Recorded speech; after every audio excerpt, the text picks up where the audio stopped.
প্রিয় দর্শক, আপনারা দেখছেন যে রাজধানী Bashundhara city Panthapath Bashundhara city complex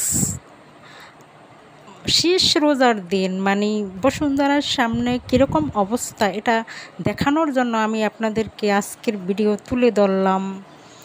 আপনারা দেখছেন যে বসুন্ধরার সামনে মানুষের আনাগোনা কীরকম। সব মানুষ দেশে যাওয়ার পরেও কিছু মানুষ ঢাকায় যারা আমরা ঈদ করি চাঁদের রাইতে অর্থাৎ চাঁদের দিন বসুন্ধরা সিটি কমপ্লেক্সে যারা মার্কেট করার জন্য এখানে আসছে, কেউ ফ্যামিলি নিয়ে আসছে, কেউ আবার সিঙ্গেলভাবে আসছে। যারা শেষ রোজার দিন কিছু ব্যবসায়ীরা দোকানপাট এরা তো চাঁদের রাত সারা রাত বিক্রি করে, পরের দিন সকালে তারা বাড়িতে যায়।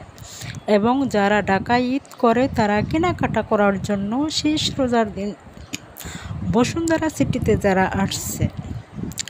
এবং প্রতি বছর আমি দেখতে পাই যে বসুন্ধরা সিটির সামনে যে ফোয়ারাগুলি আপনারা দেখতে পাচ্ছেন, ফোয়ারাগুলি কিন্তু এবার কিন্তু চালু না। প্রতি বছর যেভাবে এই ফোয়ারায় পানি চালু থাকে, যেমন পানি চারিদিকে একটা দেখার মতো মনে হয় যেন কালকে ঈদ। ঠিক আমি ঈদের আগের দিন আমি বসুন্ধরা শপিং মহলে গেলাম, দেখলাম যে বসুন্ধরার সামনে যে ফোয়ারা সেই ফোয়ারা বন্ধ। এবং ওই ফোয়ারার যে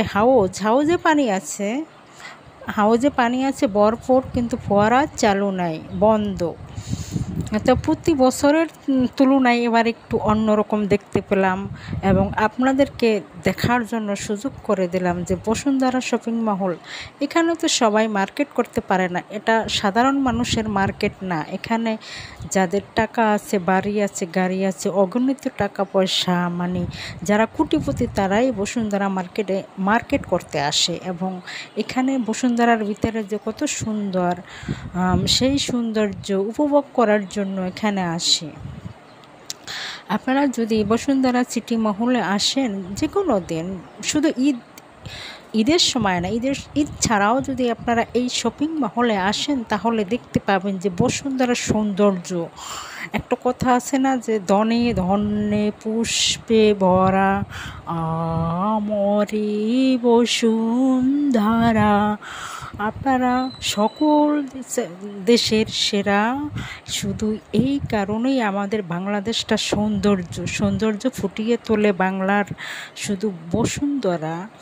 এই বসুন্ধরা গ্রুপ এবং বসুন্ধরা সিটি শপিং কমপ্লেক্স এই মহলে আসলে আপনারা দেখবেন যে বসুন্ধরা